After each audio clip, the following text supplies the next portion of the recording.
presque vide. Gardez les gants, ils n'ont aucune valeur. Mais je veux bien votre robe. 25 cents, ça vous va? Mais enfin, elle a coûté près de 3 $. C'est ma mère qui... Pour moi, elle vaut 25 cents. C'est à prendre ou à laisser.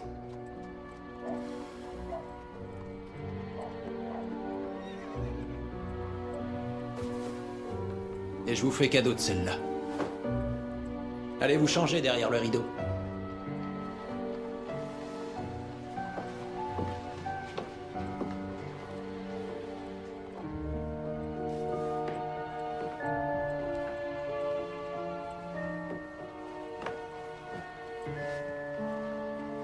Besoin d'un coup de main?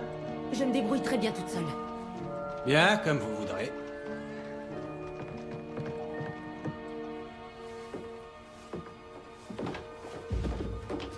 Bonsoir, l'usurier. Fichez-moi le camp!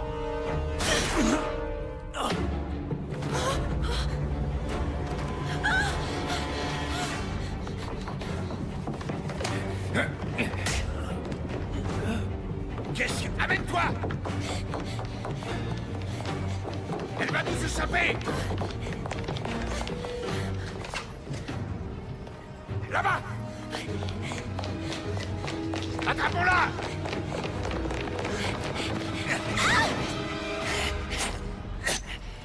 Ça suffit, faut pas rester là.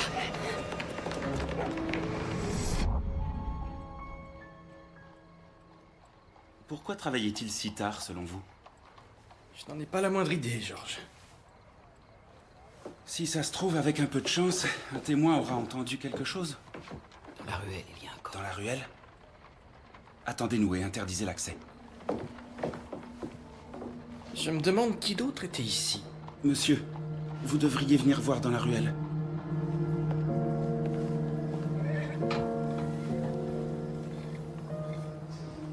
C'est elle qui était dans la boutique.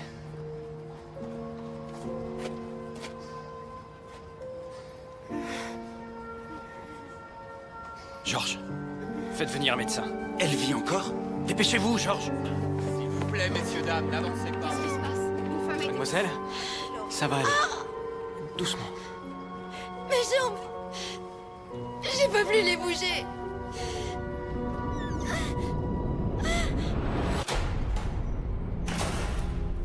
Le gardien m'a prévenu il y a une vingtaine de minutes. Pourquoi m'avoir appelé? Parce qu'avant qu'il ne fasse ça, il avait demandé à s'entretenir avec vous. Oh Seigneur. Reggie. Vous le connaissiez? Oui. Depuis de nombreuses années. On fait quoi maintenant? Décrochez-le.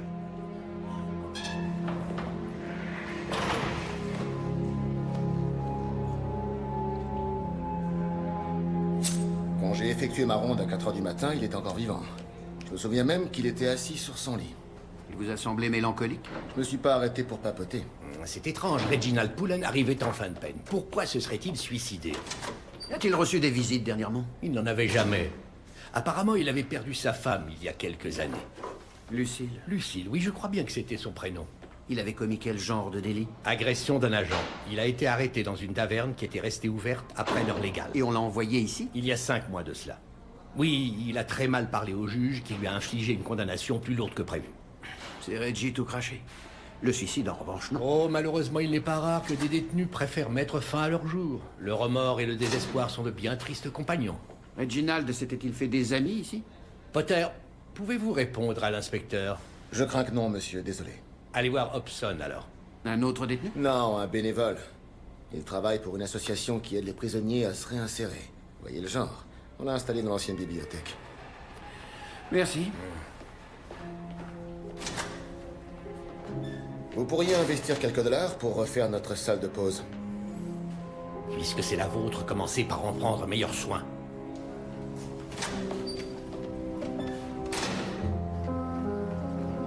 En êtes-vous sûre, mademoiselle Butler?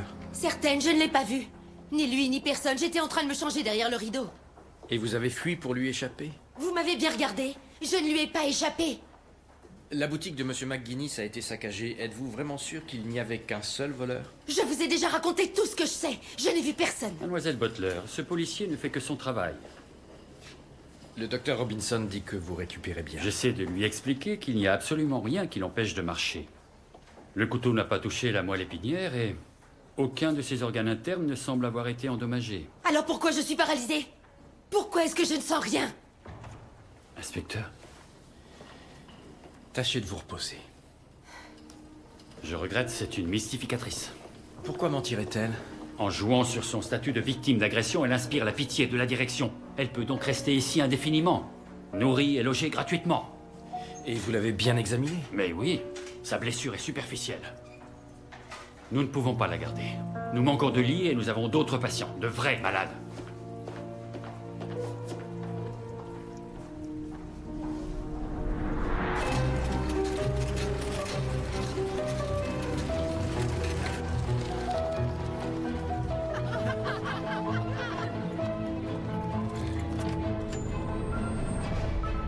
George, retournez chez McGuinness et interrogez les gens du quartier. Bien, monsieur. Du nouveau sur le meurtre du prêteur sur gage? Pas pour l'instant. Et ce problème à la prison, c'était quoi? Non, rien du tout. Une banale histoire de suicide.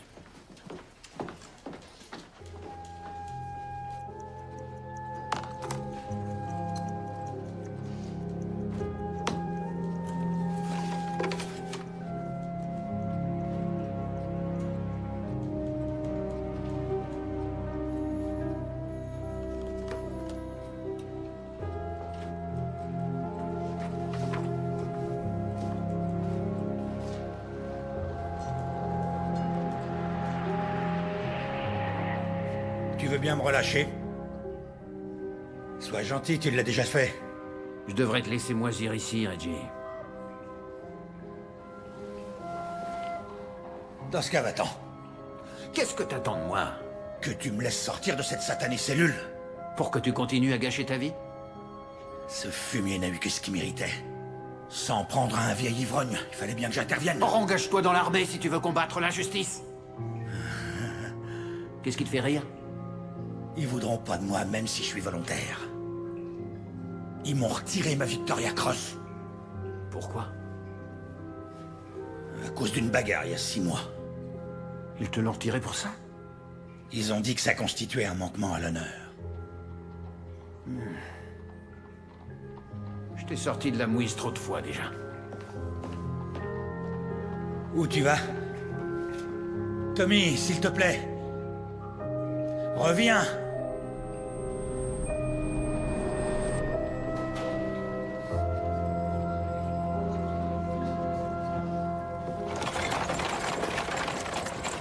C'était un vrai vautour, ce McGuinness.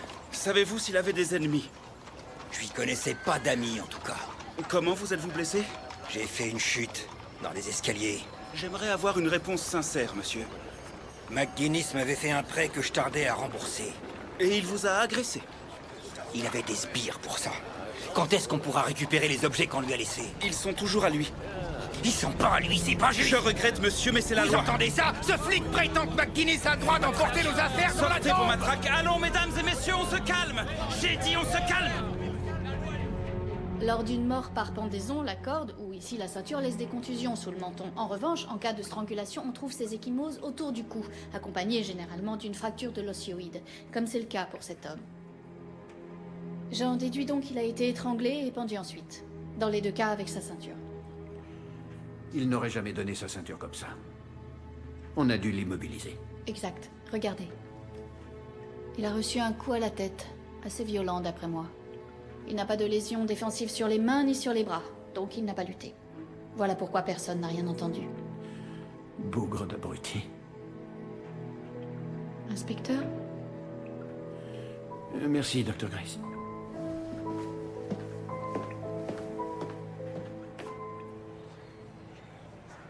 Pourriez-vous m'expliquer quel est votre rôle, monsieur Hobson? Je m'occupe de détenus sur le point d'être rendus à la société. Comment dire, j'essaie de les remettre en selle. Monsieur Pullen devait sortir dans 6 mois. C'était un type bien. Je t'ai pas demandé ton avis. Ça suffit, monsieur Walker. Je suis d'accord avec Richard, c'est une grande perte pour nous tous. Inutile de mentir, je connaissais Reginald. Oui, je vois donc vous ne le connaissiez pas vraiment. Sûrement mieux que vous, en tout cas. Et ce n'était pas un saint comme tout le monde semble le croire ici. Soit. Je ne suis guère étonné qu'un policier ait une mauvaise image de lui, mais j'appréciais sa compagnie. Il avait plutôt un bon fond. Ce sera tout.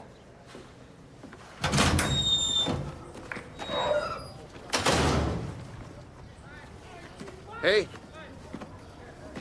Qu'est-ce que tu peux me dire sur Reggie?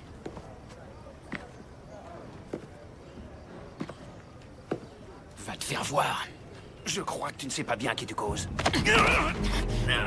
Plus tard, quand on sera seul. Il a eu son compte. Ça se fait comme ça. Reculez.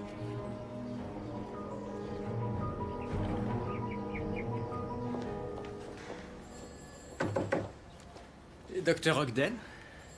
Inspecteur Murdoch, que me vaut l'honneur de votre visite? C'est au sujet d'une femme. Je crois qu'elle a assisté à un meurtre. Malheureusement, elle refuse de me parler.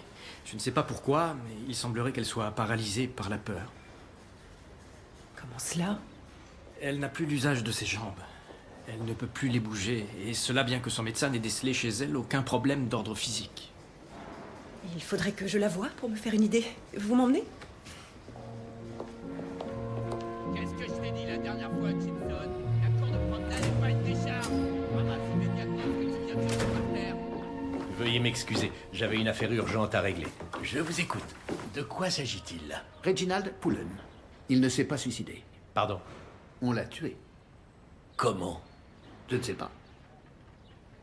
C'est un détenu qui a dû faire ça. Sans doute. D'ailleurs, il y en a un qui souhaiterait s'entretenir avec moi. Richard Walker. Qu'est-ce qui vous fait rire? Ça ne m'étonne pas de lui. Depuis son arrivée, Walker affirme qu'on l'a condamné alors qu'il est innocent. Et ce n'est pas le seul. Nous avons droit aux mêmes idioties avec la plupart des détenus. Ce n'est pas pour cela que je veux le voir. Un peu lugubre comme endroit tout de même. C'est le quartier des cellules disciplinaires, pas un hôtel de luxe. Vous les gardez ici longtemps? Oh, d'ordinaire, il ne leur faut pas plus d'une nuit ou deux pour comprendre que leur conduite n'est pas acceptable. Tout Jésus.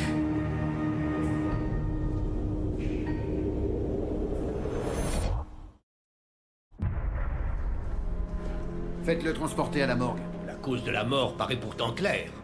C'est le deuxième, bon sang. Vous ne voulez pas savoir qui tue vos détenus? Si, bien sûr. Comment le meurtrier est entré? On n'est pas censé verrouiller les portes en prison? C'est sûrement un oubli. Qui place un homme à l'isolement sans l'enfermer? Combien de gardiens ont la clé de cette porte? Je n'aime pas du tout votre ton ni vos insinuations. Tous nos employés sont triés sur le volet. Vraiment?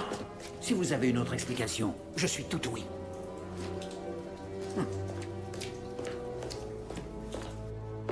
Je suis à vous tout de suite. Pouvez-vous nous laisser, Monsieur Turnbow? Vous avez appris la nouvelle? Oui, hélas. Lequel de ces types aurait pu faire le coup? Je crains qu'ils ne soient tous suspects. Pourquoi? Walker était un voleur. Tout ce qui traînait, il le fauchait. En prenant à ces hommes le peu qu'ils ont, vous risquez des représailles. Monsieur Hobson, selon notre légiste, Reginald Pullen ne s'est pas suicidé. On l'a étranglé. C'est effroyable. Mais je ne vois pas en quoi je peux vous être utile. Vous qui connaissiez Reggie, il avait des ennemis? Il était plutôt solitaire. Et l'homme qu'on vient de tuer? Walker suivait partout Monsieur Pullen, mais lui ne semblait pas avoir de sympathie à son égard. Je dirais qu'il le tolérait tout au plus. Il ne se serait pas pendu, donc? J'apprécierais que vous gardiez ça pour vous, Monsieur Hobson. Je voudrais éviter d'effrayer mon gibier. Prenez votre temps, mademoiselle Butler. Regardez ces photographies et dites-moi si vous reconnaissez l'un de ces hommes. Je vous l'ai déjà dit, inspecteur, je n'ai vu personne. On voit parfois des choses sans que l'on s'en rende compte. Concentrez-vous. Reconnaissez-vous quelqu'un parmi ces photos? Non. Non. Non plus.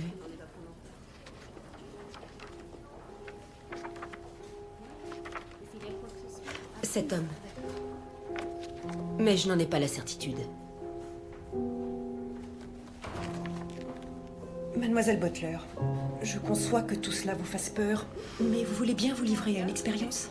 Non, laissez-moi tranquille. Dans une minute. Mais avant, j'aimerais que vous tentiez de vous lever de ce fauteuil. J'ai déjà essayé. Faites-moi plaisir, je resterai à vos côtés.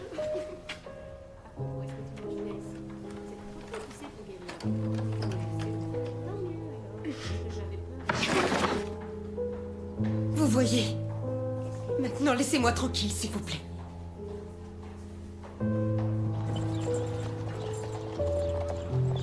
Je vais demander au docteur Robinson de me la confier pour que j'étudie son cas. Elle semble en bonne santé sur le plan physique, mais pourtant il est clair qu'elle souffre de quelque chose. Merci, Julia. Pensez-vous qu'elle a reconnu l'un de ces hommes? Uniquement si l'agent Higgins a décidé de devenir un meurtrier. La boutique de McGuinness lui servait en fait de couverture pour ses activités d'usurier, et nombreux sont ceux qui auraient pu lui vouloir du mal. Autre chose? Oui, j'ai découvert le nom d'un des gros bras qui était à son service. Leland Flowers. Très bien. Ramenez-le. C'est déjà fait. Il attend que vous l'interrogiez.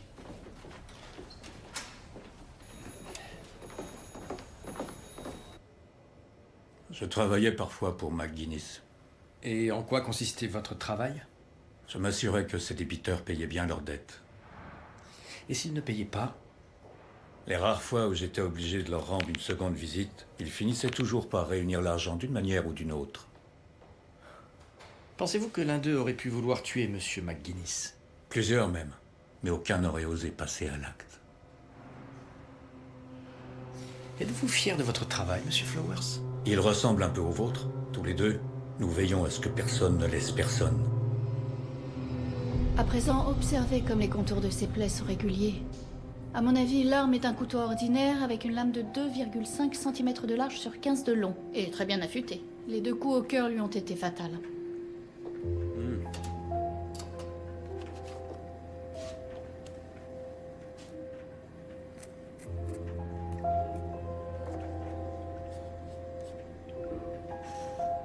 Sentez un peu ça, George?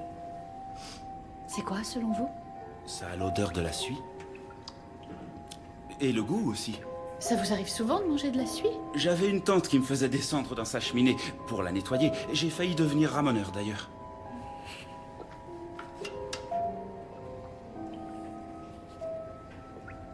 En voilà encore.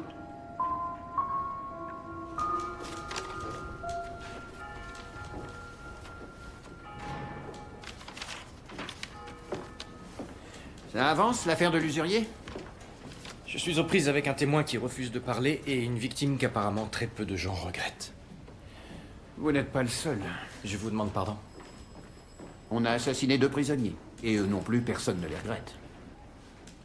Je connaissais le premier. Oh, désolé. Tous 2 ont été tués à l'intérieur de leur cellule. Vos soupçons se portent sur qui? Sur quelqu'un qui a un jeu de clés.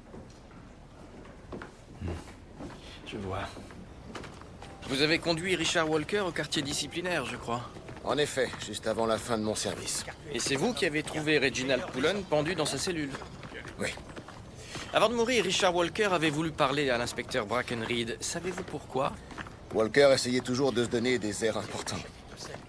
Vous n'avez vraiment pas de veine. 2 morts en 24 heures. Inutile de me les rappeler, je les aurai à jamais sur la conscience. À jamais. Hein. Peut-être que c'est une bonne chose, ça. De quoi méditer pendant que vous casserez des cailloux au pénitencier de Kingston? Je ne peux pas être condamné pour un crime que je n'ai pas commis. Et Reginald Pullen? Vous avez très bien pu vous glisser dans sa cellule, l'assommer et puis le pendre. Interrogez les prisonniers, ils peuvent tous répondre de moi. Des détenus répondant d'un homme qui les tient en respect avec son arme, ça ne pèse pas lourd, Monsieur Potter.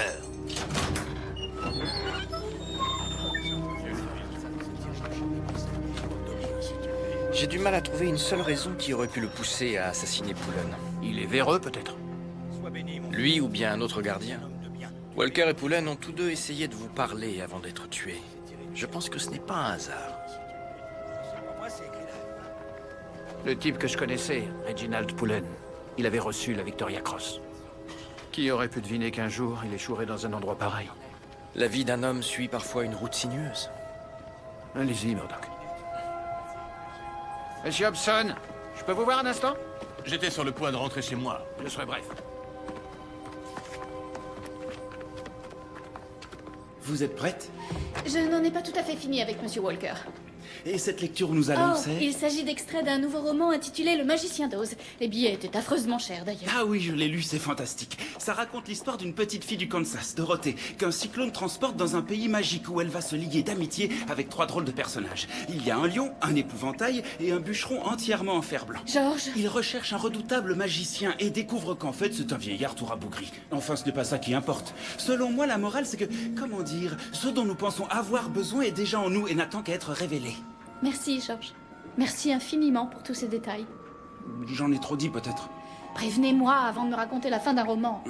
Je suis désolé. Un œuf dur?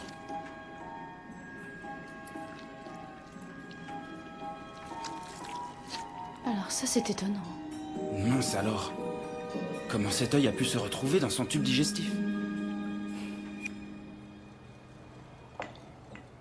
Un autre? Je croyais que les bonnes âmes comme vous ne buvaient pas. L'exception confirme la règle.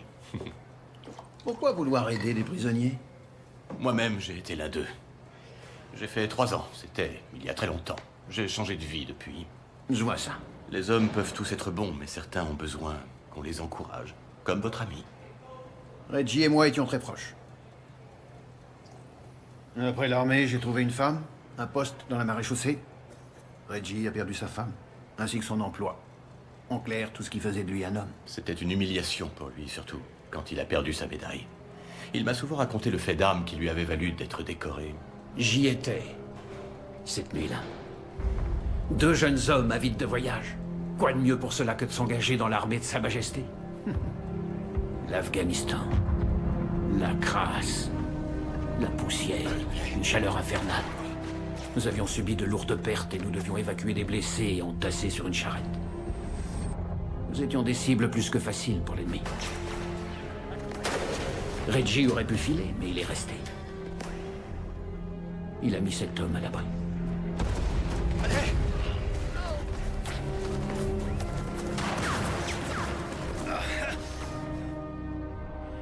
Et il l'a ramené avec les autres sous un feu nourri.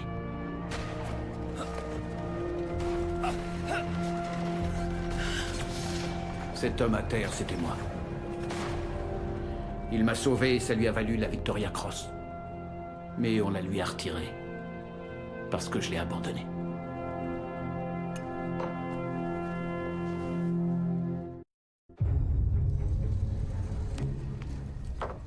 Il s'agit d'un œil de verre, bien sûr. Un vrai globe oculaire aurait déjà été en cours de dissolution par les enzymes gastriques. Et il était dans l'estomac de Richard Walker? Oui.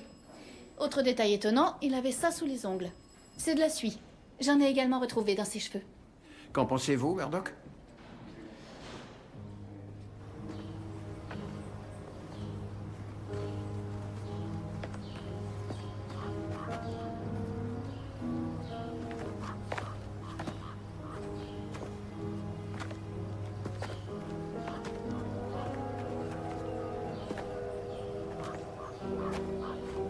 C'était les derniers, monsieur.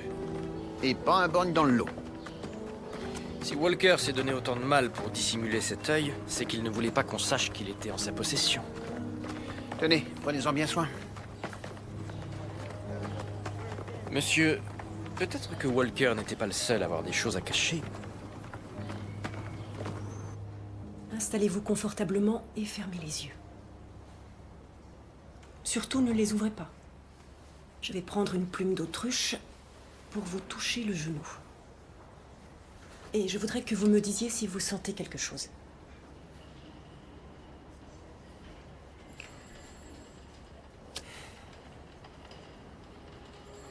Vous avez fini? Vous n'avez rien senti? Rien du tout. Notre esprit peut convaincre notre corps et nous-mêmes que nous avons certains symptômes, alors que c'est faux. Vous croyez que je fais semblant? Je crois que c'est votre peur qui vous paralyse. C'est ridicule, vous dites n'importe quoi. Je vous assure, c'est possible. Il s'agirait de ce qu'on appelle une conversion hystérique. Lorsque certaines personnes ressentent une peur intense, cette émotion les laisse paralysées au sens propre. J'aimerais que vous repensiez à votre agression. Je vous l'ai dit, je ne m'en souviens pas. Vous étiez dans la boutique quand cet homme est entré. Il a abattu le propriétaire Puis il s'est rendu compte que vous étiez là aussi. C'est possible. Vous vous êtes enfui et il vous a poursuivi. Oui. Et vous n'avez rien vu d'autre? Non, je ne pensais qu'à sauver ma vie. Je comprends tout à fait. J'ai connu la même situation. Alors laissez-moi tranquille. Je suis paralysée. Je suis une femme de couleur paralysée. Louise, il faut que vous vous rappeliez. Cet homme qui vous a agressé. Savez-vous qui c'est? Je vois bien ce que vous essayez de faire. Vous croyez que je suis stupide? Vous voulez me piéger pour que je parle à la police? Je veux vous aider, c'est tout. Non, c'est faux. Vous voulez me faire tuer.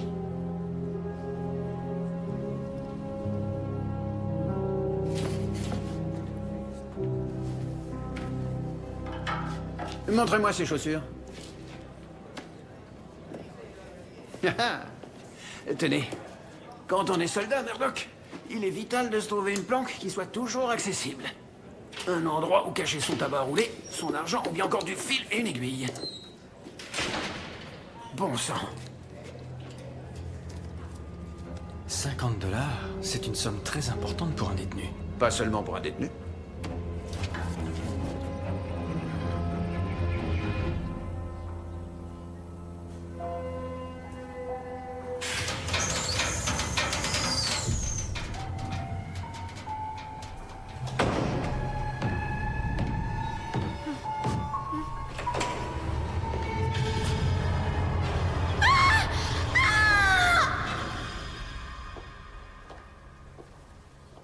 Cet homme était un médecin qui faisait ses visites.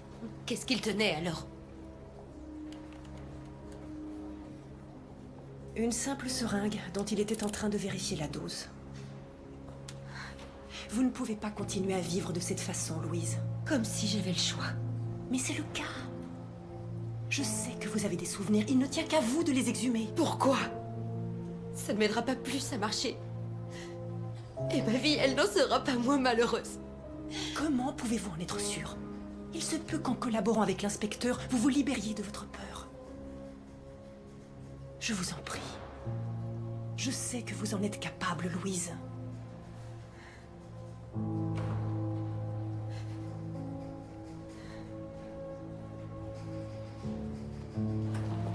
Vous avez du nouveau?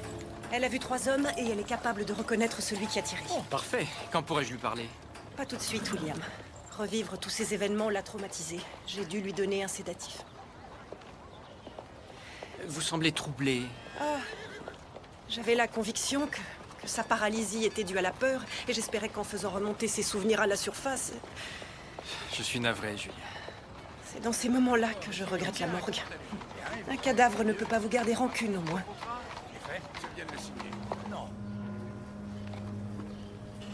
Tenez-les à l'œil, ces deux-là.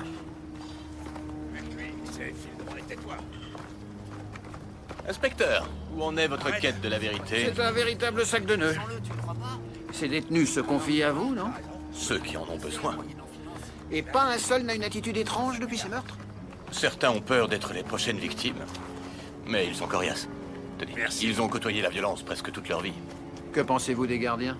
La plupart sont honnêtes, mais d'autres ne valent pas mieux que les détenus. Et Potter?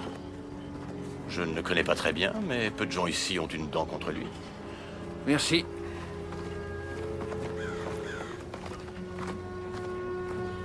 Veuillez dire à l'inspecteur Brackenridge que je dois d'abord interroger le témoin du meurtre de l'usurier. Merci. Ah, monsieur, vous devriez écouter ce que cet homme a à vous dire. Il se pourrait bien que nous ayons un objet qui lui appartient. Il paraît que vous avez mon œil. Le vôtre, je l'ignore, mais j'en ai un. Faites voir. C'est le mien, ouais. Il l'a mis en gage chez McGuinness il y a une semaine. Je peux le récupérer? Les jeunes filles me trouvent plus séduisant avec. Il doit encore solder le prêt qu'il a souscrit. Mais... Eh bien, dès que nous aurons résolu l'affaire, je veillerai à ce qu'on vous le rende. C'est gentil. C'est étrange quand même que son œil ait fini dans le ventre d'un autre gars. Ce qui est encore plus étrange, George, c'est que ce gars, comme vous dites, était censé être en prison quand cet œil a été volé. Comme je vous le disais, je ne connais pas bien Monsieur Browning, mais c'est vrai qu'il mène grand train pour un directeur de prison. Inspecteur? Murdoch, votre témoin a pu vous décrire l'assassin de l'usurier? Pour l'instant, elle est encore sous la garde du docteur Ogden à l'asile. Qu'est-ce que vous faites là, alors? Eh bien, j'ai de bonnes raisons de croire que votre affaire et la mienne ne font qu'une seule, en fait. Tout cela était en la possession des détenus retrouvés assassinés. Comment vous l'expliquez? Ils étaient tous les deux des voleurs patentés. Si l'on en croit votre registre, aucun de vos prisonniers n'a besoin d'une telle prothèse oculaire. Eh bien, peut-être était-elle vraiment un Walker. Un porte-bonheur, en quelque sorte. Qu'il trimballait dans son estomac, c'est ça? Et d'où ils sortent tous ces billets? Ça ne vous choque pas qu'un détenu soit en possession de 50 $? J'ignorais que Richard Walker détenait une somme pareille. Mais si cet argent était volé à un prisonnier, ça expliquerait le meurtre de Pullen. Vous n'êtes pas de cet avis? Si je puis me permettre, Monsieur Browning, regardez bien ces billets. Les dates.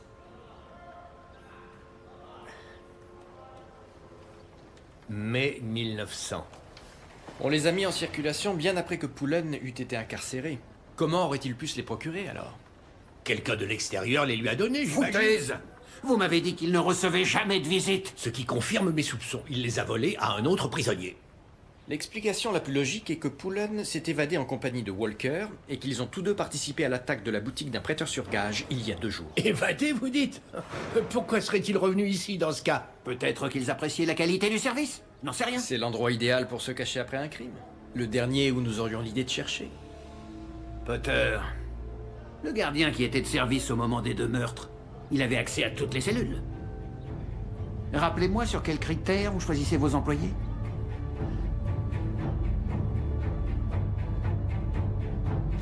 Laissez-moi faire. Vous, dehors. Vous êtes le dernier à avoir vu Reginald Pullen vivant. Et c'est vous qui avez mis la 2e victime en cellule disciplinaire. Walker l'avait bien mérité. Il vous avait agressé. Il voulait me dire quelque chose, mais vous l'avez placé à l'isolement et il est mort avant qu'on puisse discuter. Qu'avait-il à me raconter? Des salades. Les détenus ne savent faire que ça, mentir. Nous mentons tous, Monsieur Potter. Puis-je voir votre couteau? Mon couteau? Celui que vous aviez pour décrocher mon camarade. Murdoch? Vous vous rappelez l'inspecteur Murdoch? Et vous connaissez sa réputation. C'est un expert pour récolter des indices matériels. Il utilise toutes sortes de bidules et d'appareils dont la plupart des flics n'ont jamais entendu parler. Et votre couteau, là, je suis sûr qu'il pourrait nous dire en temps utile s'il a été utilisé pour commettre un crime. N'est-ce pas, inspecteur? Oui, et sans vouloir me vanter, ce serait simple comme bonjour. Voyez-vous, s'il y a ne serait-ce qu'une infime trace de sang sur ce couteau, j'arriverai à la détecter. Même chose pour l'étui en cuir dans lequel vous le rangez, et au cas où je ne trouverai rien, j'ai une lampe à ultraviolet capable de... Ça suffit, Murdoch. Il est intarissable. Alors, qui va me dire si ce couteau a été utilisé pour commettre un crime? Vous ou l'inspecteur Murdoch?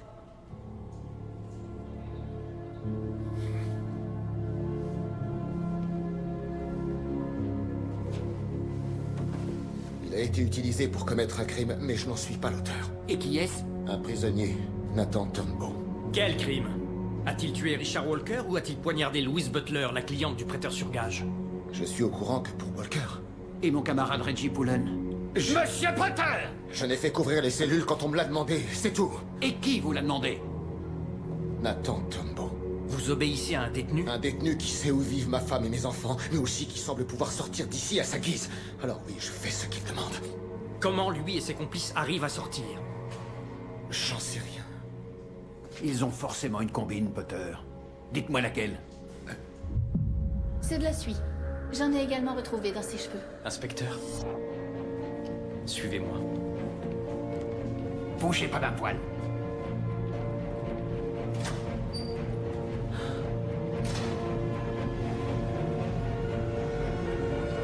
Qu'est-ce qu'on fiche sur les toits de la prison?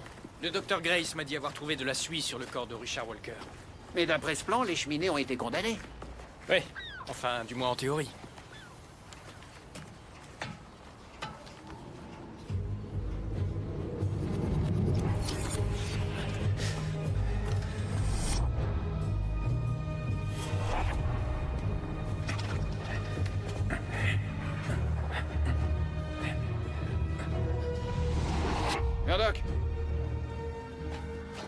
C'est plus simple de passer inaperçu dehors en portant ça plutôt que des tenues de prisonnier.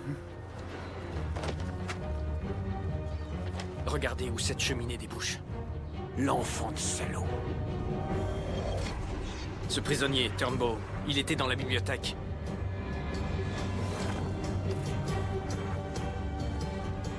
Il était là quand je suis venu vous trouver tout à l'heure. Il m'a entendu parler de Louise Butler. Il sait où elle est.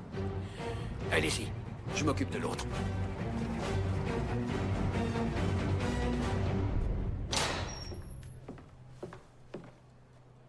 Fichez le camp. Vous êtes sourds? On y va. Inspecteur Brackenreed. Asseyez-vous et bouclez-la. C'est vrai que vous aidez ces détenus, Hobson. Seulement c'est en vous rendant complice de leurs actes. Vous faites erreur, là. Vous croyez?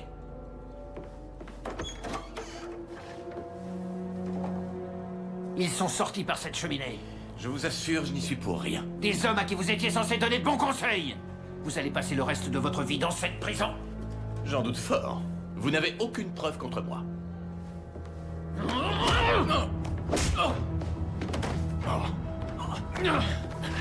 Ça, c'était pour Reggie. Tu l'as étranglé. Un valeureux soldat, un héros. Un voleur et un ivrogne. Continuez comme ça, inspecteur. Plus vous m'amocherez, mieux ce sera. Pourquoi est-ce que tu l'as tué? Tu savais qui il était, tu savais ce qu'il avait fait. Il allait nous dénoncer, c'est pour ça qu'il voulait vous voir. Alors tu l'as fait taire. Et le prêteur sur gage? De vous à moi, il me devait de l'argent. Quoi, c'est tout? C'est suffisant, non? On a un témoin du meurtre. En êtes-vous certain?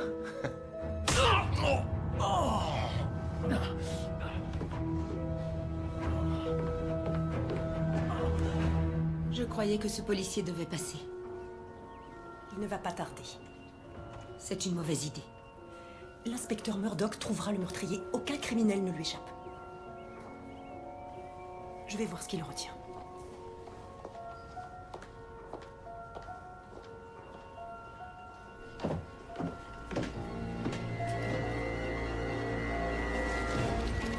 Laissez passer! Laissez passer! Police! Dans ce cas, prévenez-le dès son retour que Mademoiselle Butler attend qu'il l'interroge, s'il vous plaît. Je vous remercie.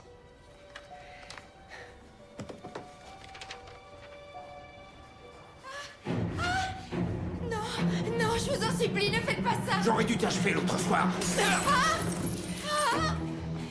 Vite, venez! Mais... Levez-vous! Je ne peux pas. Si vous ne venez pas avec moi, vous allez mourir ici. Alors debout! Docteur Ogden. Plus tard!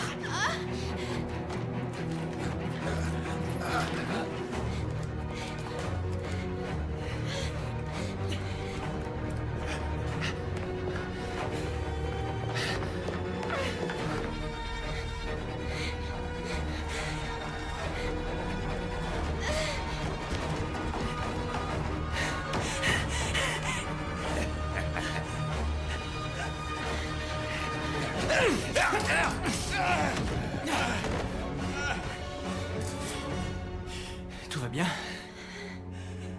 Oui, William. Oui. C'est terminé, Louise.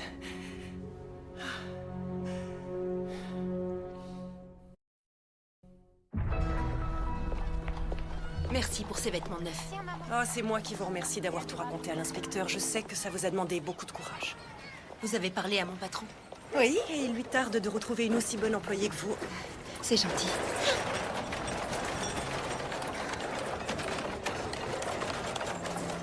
Je suis désolée. Il suffit d'un rien pour m'effrayer. Se remettre d'un tel traumatisme peut prendre du temps, mais bientôt ce ne sera plus qu'un mauvais souvenir. Espérons. Je passerai vous voir souvent. Merci, docteur. Allez les gars, qui m'aime le film? C'est pas vous, mais j'ai bien envie de m'en jeter un avant de rentrer chez Boboc. Allez, en route, messieurs. La grand-messe n'attend pas. Tu l'as dit.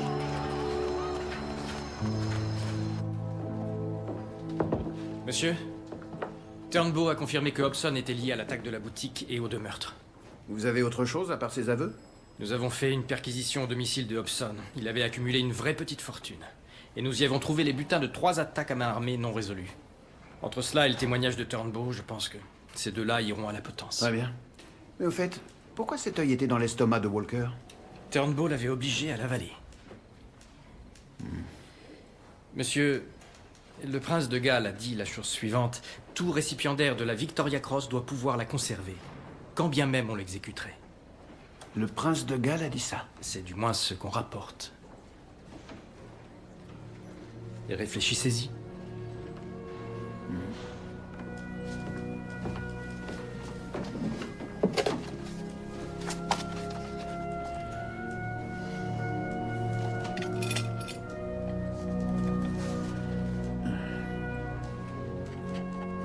Votre Altesse Royale.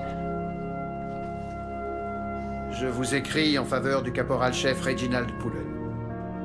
Il s'est vu retirer la Victoria Cross qu'il avait reçue